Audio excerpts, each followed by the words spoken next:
Welcome to the Airgun Show. This week we've got the Crosman Nitro Venom gas ram on test, but before that I'm out lamping rabbits with a spring gun.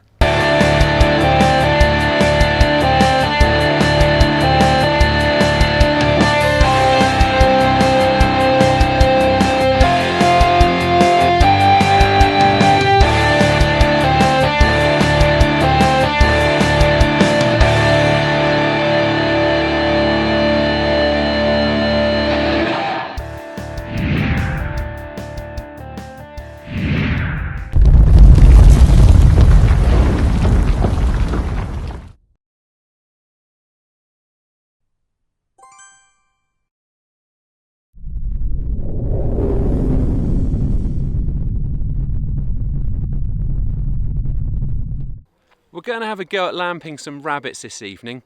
Now, conditions aren't ideal. It's quite a clear sky, which means there's going to be ambient light from the stars and the moon, so I'm not going to be able to approach from the complete cover of darkness. Also, it's quite a still, windless evening. I generally want a bit of a breeze just to help to mask the sound of my approach. Now, as night hasn't closed in yet, I've got a bit of time to talk about the kit I'm using, which this evening is pretty old school. I'm using the Air Arms Pro Sport Springer to keep it simple, and also using a lamp instead of night vision. Now, some people would argue that that hasn't got the complete stealth of approaching my quarry with no light at all, but to be honest with you, not everybody can afford night vision gear, and also I quite enjoy the simplicity of lamping. The lamp I'm using tonight is the LED Lenser P7 QC kit, and the QC stands for quad colour. And that's the really clever thing with this lamp. Instead of having to mess about with filters, there's a collar at the front of the torch that you twist to shift between white, blue, green and red light. So if your quarry becomes lamp shy, if you're using a bright white light, you can just give it a turn, shift between colours. The kit includes a battery and the scope mount, and you also get a remote switch for the stock, though I'm just sticking with the tail switch tonight to keep it simple. Right, so that's the kit. We've obviously got a bit of time before night closes in, but I'm going to load up, have a bit of a look round and see if we can't account for one or two before nightfall.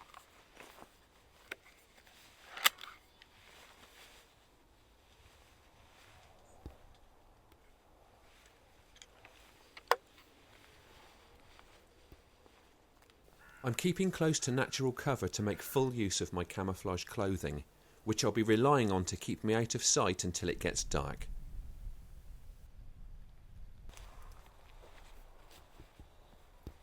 You often encounter rabbits when moving from one field to the next, and that's the case here. The next challenge is getting them to hang around for you to take the shot.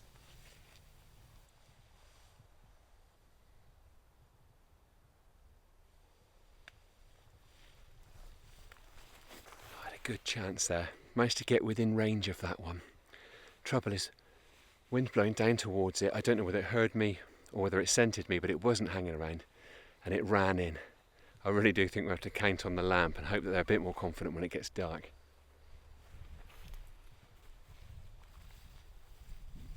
My dusk stroll ended in a blank, but night has closed in now. Let's hope that brings a change in our fortunes, though with a lack of cloud cover, it's not going to be easy. The light's really gone now, so we're moving over to the night vision camera. Hopefully, it'll also mean that we start to see a few rabbits moving about now.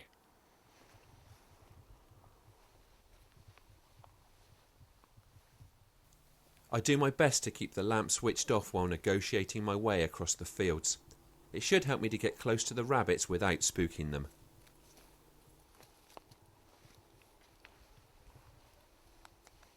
And it's on with the lamp for a shine round, but the first scan yields nothing.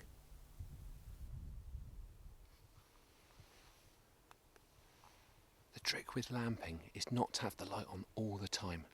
What I'm doing now is I'm moving round the farm in complete darkness, then every so often lighting up, having a quick scan around the fields to see if there are any rabbits out. If there are, and they're beyond my range, I'll flick off the light again and then just creep in closer. Hopefully they'll still be there when I switch back on. With absolutely no breeze to mask the sound of my approach, I'm doing my best to move across the fields as quietly as possible.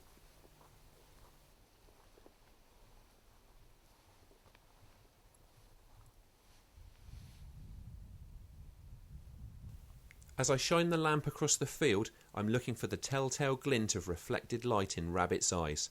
Unfortunately, my efforts prove fruitless once more, so it's off with the lamp and onwards again.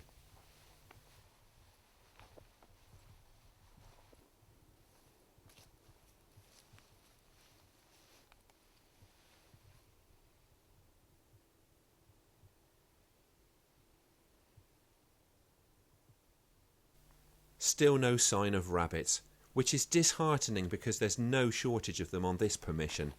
But I'm carrying on in the hope that our fortunes will eventually change.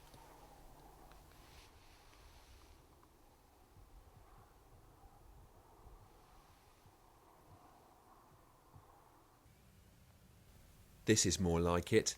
There are 2 rabbits out gorging on grass and they seem oblivious to our presence. I just need to creep in a little closer to get comfortably within range.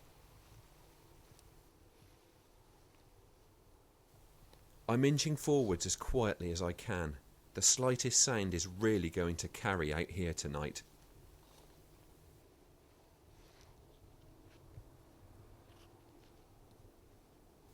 I don't want to push my luck too far, so I settle down into a kneeling position and flick the lamp back on to see if the rabbits are still there. They are, and it looks like the shot is on.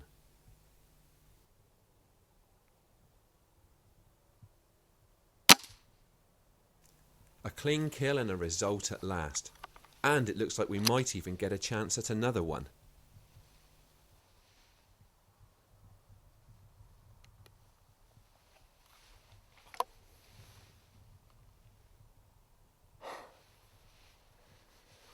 I managed to account for one of them.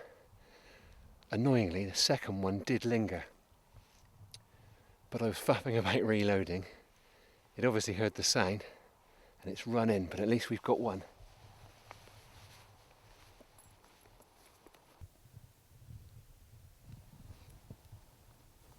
Despite the missed opportunity of a second shot, we're off the mark.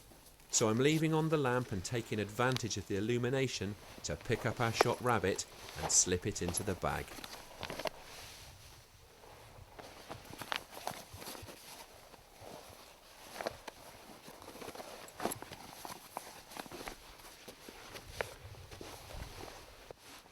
Well, that's one undeniable advantage that lamping has over night vision. It may not offer you quite the same degree of stealth, but it certainly makes life a heck of a lot easier being able to see what you're doing when you're picking up shot quarry.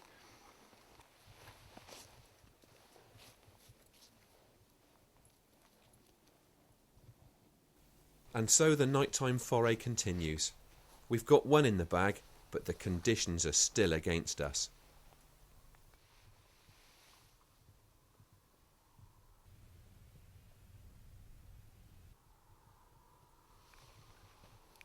There was one out there, but it wasn't hanging around.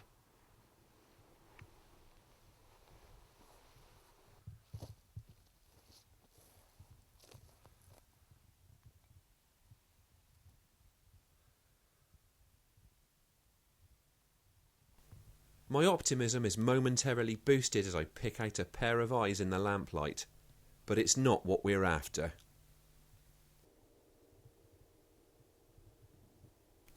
You get close encounters with all sorts of wildlife when you're out after dark, and this time it's a badger going about its business.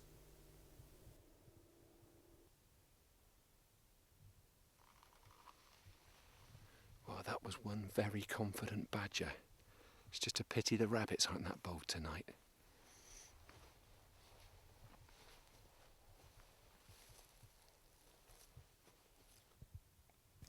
But I do eventually get another chance at a rabbit. This one's fidgety, but it doesn't seem to be alarmed.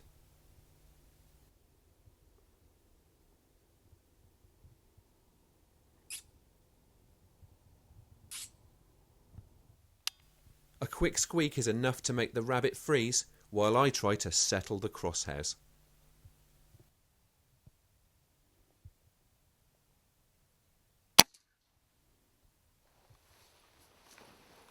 Earning shots has been no easy task tonight, but challenging conditions make it even more satisfying when things eventually come good.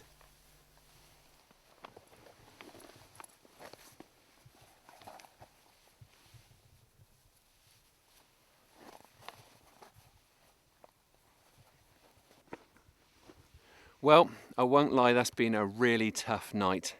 You can see the stars up in the sky, it's much clearer and even after nightfall, much lighter than you'd really want for lamping. Also, there's just not a puff of breeze now. You could hear a pin drop and I don't doubt that those rabbits have heard us coming from a long way away. Nonetheless, I've worked hard, I've managed to shoot 2 and I've got to be pleased with that. But I'm ready for bed now, so I'm heading for home.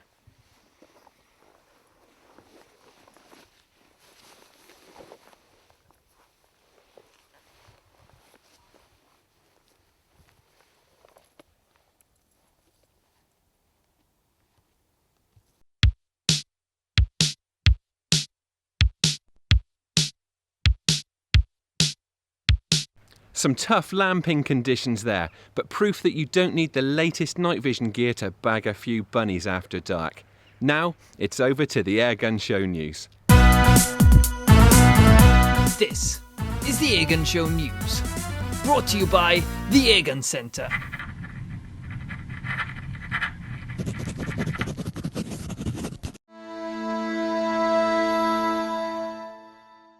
Last weekend's Basque charity shoot at Cricket St Thomas in Somerset raised more than £2,000 to be shared between Help for Heroes and Basque's Young Shots programme. Sponsored by Derbyshire's estate agents with support from Batten solicitors, the event included competitive clay shooting and instruction with accredited Basque instructors. There was also a chance to try airgunning and compete in a target shootout to win a Comet Evo airgun donated by BSA. The prize gun was won by Sean Cook, the only competitor to shoot a clear round in a challenging layout. It's now just a matter of days until the gates open for this year's Midland Game Fair, which takes place at Weston Park in Shropshire next weekend. The show's Airgun Expo lineup includes big-name manufacturers and retailers, expert tuition with the ATEO, plus a chance to try out the latest airgunning hardware on ranges run by the AMTA. The show is also to host the European Field Target Championships, which will see top international shooters battling it out over the weekend. This is the new Daystate Pulsar in synthetic stock guise. The latest variant of the world's most advanced production airgun boasts all the features of the Pulsar tested on the Airgun Show by Matt Manning, including cutting-edge computer-driven internals. Apart from giving the gun a seriously tactical look, the high-tech composite handle results in a weight saving. The price tag has also lost a few pounds. It now retails for less than £1,600. The Airgun Hunter's Ultimate Guide, compiled by the Airgun Show's Matt Manning, is out now. Its 116 pages are packed with hands-on reviews of the gear available to the modern air rifle hunter, along with no-nonsense hunting instruction to help you get the best from it. Detailed profiles of the major UK quarry species, sections on pellet and power choices, plus an easy-to-follow masterclass on game prep complete the lineup in this comprehensive guide. The Airgun Hunter's Ultimate Guide costs $7.99 and is available to order now at www.virtualnewsagent.com, through Airgun Shooter magazine, or by calling 01926 339 808. That was the Airgun Show news.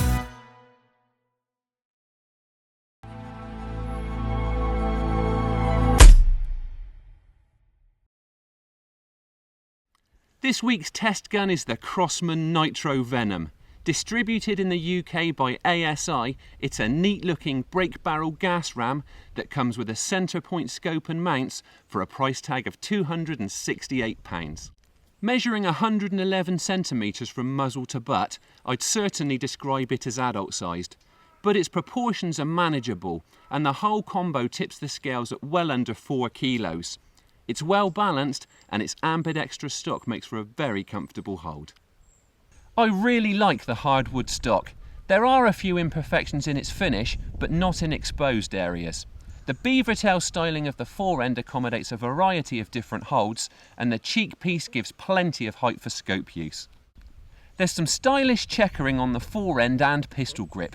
It could be sharper, but it's well positioned, looks good, and feels good in the hand. The drop of the pistol grip sets you up just right for the trigger, and there's a large rubber section towards the butt end of the gun. It isn't the softest butt pad, but it really does suit this airgun styling. There are no open sights, but there is a very sturdy, integral Picatinny rail to attach the supplied 3-9 by 32 scope, and the mounts aren't going to creep anywhere once they're clamped to that. It's actually a pretty good scope too. It's got a mil-dot reticle and the sight picture is nice and bright. The Nitro Venom has a fluted muzzle brake, and although it's a bit too light to combat muzzle flip, it does provide a really useful grip when cocking the gun. That cocking stroke does take a fair amount of effort, but there's absolutely no grating, and this airgun is producing power close to the 12 foot-pound UK legal limit. And the lockup feels very secure when you flip the barrel back into place after loading up. The gas ram firing cycle feels very fast and positive. The recoil's quite mild, and there's none of the twang and reverberation that I might expect from a spring gun in the same price bracket. That makes the Nitro Venom a real pleasure to shoot. It's the sort of airgun you're never going to tire of putting pellets through during a plinking session. This Crosman has a decent 2-stage trigger. The blade may look fairly plain, but it feels very good against the finger. In practice, there is a small amount of creep in the second stage, but it's still predictable. The manual safety catch is situated in front of the trigger. You pull it back to make the gun safe, and then push it forwards when you're ready to shoot. So, the Crosman Nitro Venom seems quite an impressive little package. Let's add a tin of pellets and get it on the range.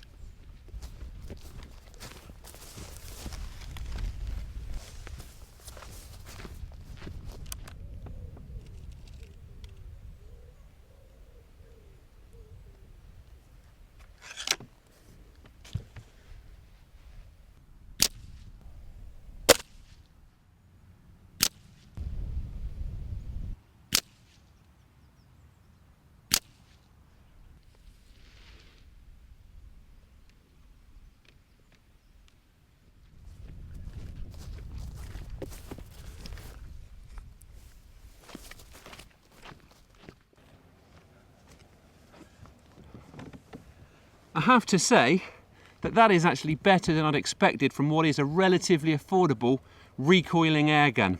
The 177 caliber test gun has knocked out this group at 20 metres, got to be within half an inch, and in my eyes that promotes it from a plinking airgun to a gun that's also perfectly capable of close to mid-range pest control. To sum up, the Crosman Nitro Venom is a very solid little brake barrel. It's got a classic sporter look and shoots well. And with that scope and mounts, it amounts to great value for money. And don't forget, with that gas ram power plant, you don't have the added hassle and expense of needing charging gear as you would with a PCP.